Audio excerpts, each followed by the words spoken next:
In front of me is REDMI Pad 2, and today I would like to show you how you can use voice recorder.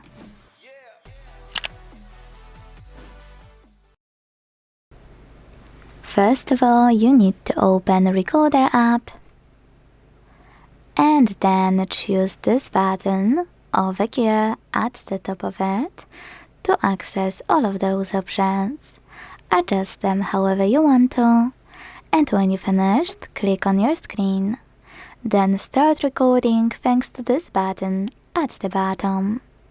Hit while using the app, allow, and as you can see, recording is on.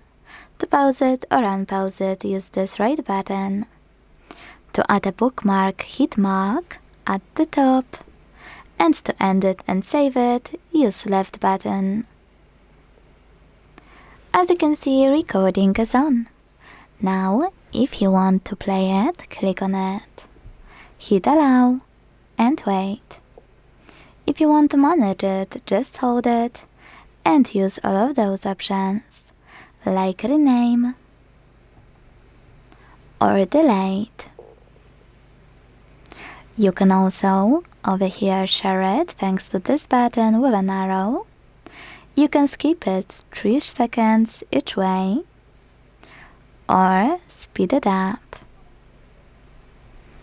Last but not least, you can use those 3 dots at the top right corner and check out all of those options, like marks.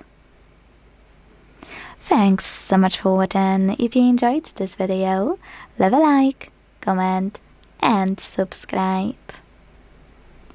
Bye!